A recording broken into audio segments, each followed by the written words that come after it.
What's going on, everybody? I'm Dan Karpuc, and this is Trend or Trap, the show where we take the data, the trends, the matchups, and decide what's real and what's fool's gold. We've got MLB, NBA, and NHL on the board today, so let's get right into it. This is Wednesday, April 8th, 2026. Let's start out by heading to the Diamond. The Mariners at the Rangers. Per TrendsCenter, when the Rangers have played AL teams with a money line of minus 160 or shorter, with a total of 9.5 or less since the start of last season, the under has gone 38-10. That's nearly 80%, plus 27 units, a 51.14% ROI. So is this a trend or is this a trap? I'm going to say that this is a trend to tail, and the play is under 7.5 runs.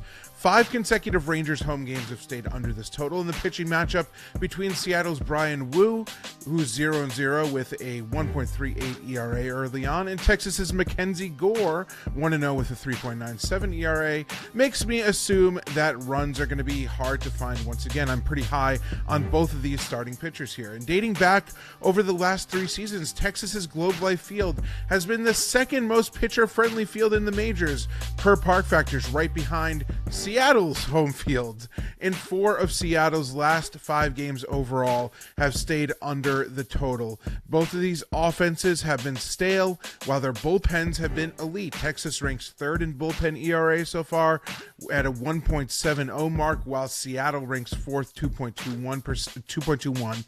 The Rangers starting pitching staff ranks 6th in ERA at 3.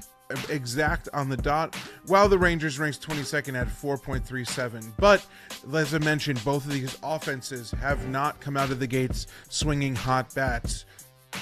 Texas's offense, 3.73 runs per game, that's 20th. Seattle's 3.33, that's 27th.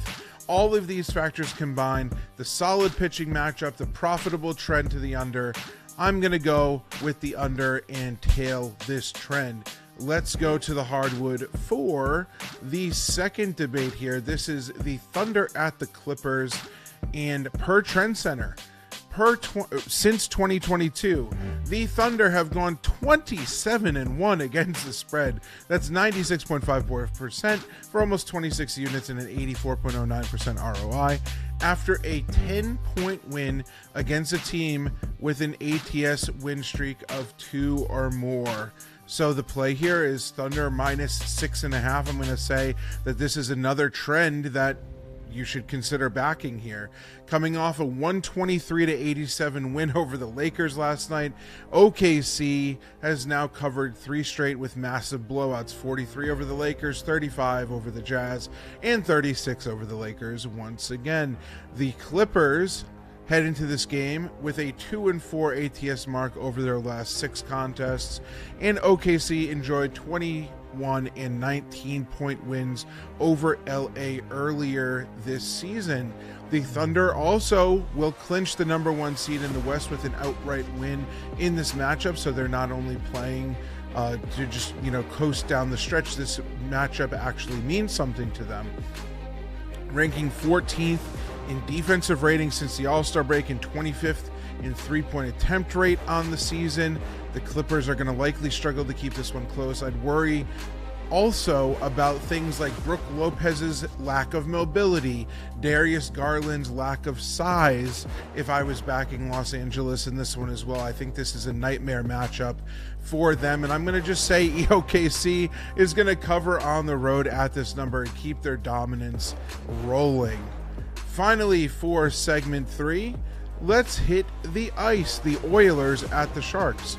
Per TrendsCenter, after the 45th game of the season, Western Conference opponents with a win percentage of 33% or higher against the Sharks dating back to 2024 have gone 32-5 straight up. That's 86.49% for almost 27 units of profit and a 31.24% ROI. So once again, the question is this a trend or is this a trap? I'm going to call this a trend once again. The play here, in my opinion, is Oilers money line minus 125. Leon Draisaitl is going to be out for the Oilers once again. That's not exactly great, but the Oilers have gone 6-3-1 without their star. Connor McDavid obviously still there.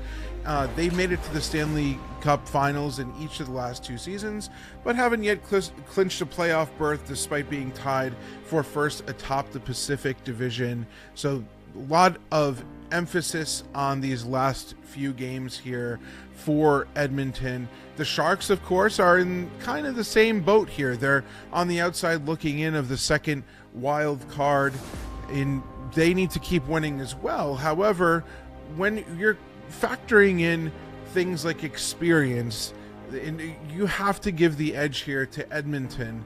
And this is once again a really tough matchup, just like it's a tough matchup for the Clippers against the Thunder in the last segment. This is going to be a tough matchup for the Sharks in this one. San Jose ranks 27th in shots allowed per game. So when you think of Connor McDavid and this attack on the Oilers side, they should pepper the net with plenty of shot attempts. And once you get more shot attempts, you get more shots on net, what does that usually translate to? Success in finding the back of that net there.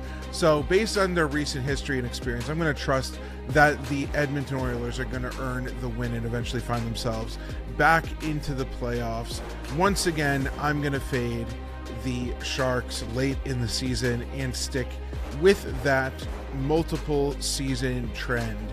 That's going to do it for this episode of Trend or Trap presented by TrendsCenter. You decide whether these are trend or traps, and you let me know. Did I get any of these wrong? I will catch you in the next episode tomorrow. And until then, have a great day. Best of luck with all your bets tonight, and head to TrendsCenter for all of the trends in systems that you should care about on today's slate.